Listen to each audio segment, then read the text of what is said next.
Welcome back. No doubt, getting cattle to move and go where you want them to can be a challenge, but there are some proven methods that can make that challenge much more manageable for both the people and the animals. Let's hear what stockmanship expert Kurt Pate has to say about the value and the technique of low-stress cattle handling. So when we're dealing and talking about effective stockmanship, if you break it down to its component parts, you're really working with the animal's mind, their brain. And the way to communicate with the brain, the best way is through vision. We can use touch and we can use sound, but out in the open in a big area, the way the bull sees us and how we are approaching his pressure zone is the most important point. So when I want to communicate with these bulls, the worst thing I can do is walk around behind them, because that'll cause their vision or their eyes to turn and look at me. And that'll put them in the exact opposite direction I want them to go. So as I walk to move them out of this pen, I'm going to be real conscious of where their eye looks at me and where it points their nose. And I want to point their nose right out this gate. So as I approach here, I step in and I approach these bulls in a way that causes them to look right towards the gate. So I have to get down behind this guy a little bit more.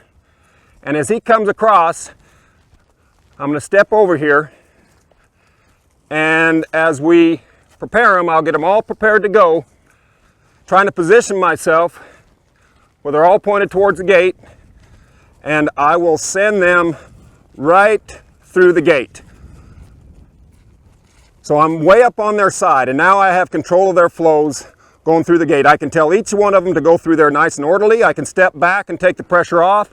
I can step in towards his tail to bring his nose across. This last one, I can walk right by him. As soon as I get by the balance point, I can turn in, step in behind, and flow him right through the gate. What I had was complete control of these bulls' mind because I was in the right position. If you get around behind them, you have no control of their mind or their speed. So what we're dealing with when we're moving livestock is applying pressure.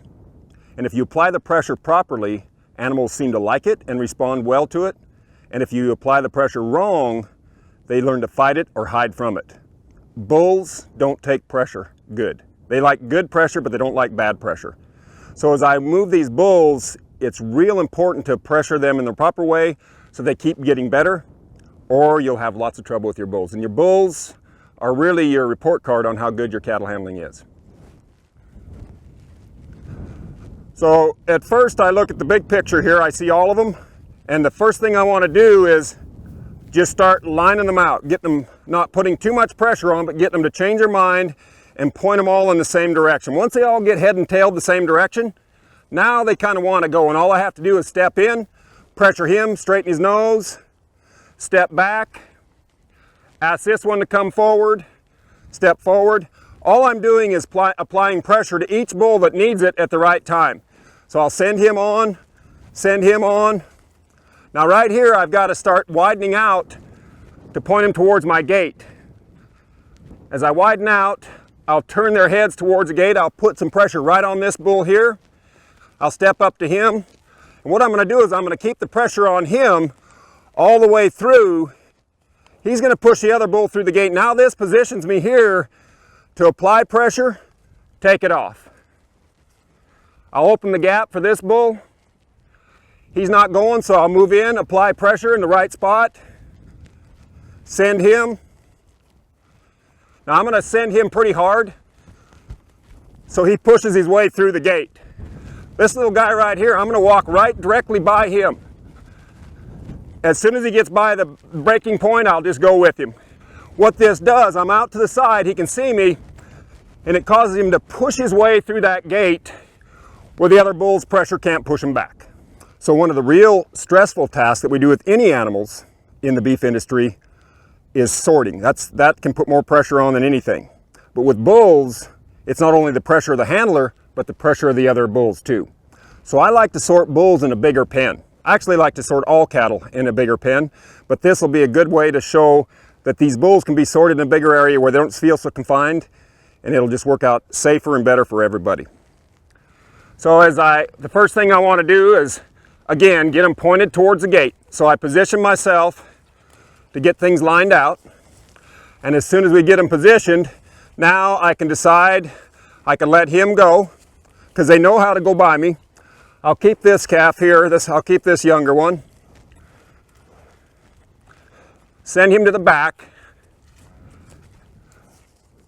I'd like to keep this first one here, so I'll bring him right on around, come to the back. So if I've got him under control, I can position him and put him anywhere I want. I'll send this guy by, or back to the back, and I'll just keep positioning myself to where I can put myself in the proper place to get this older bull to come on by.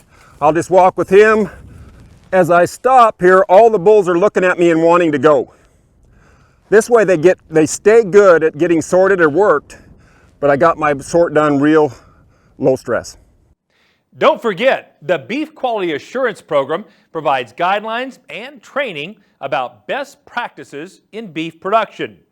You can get BQA certified. In fact, to start the process, just visit the website bqa.org.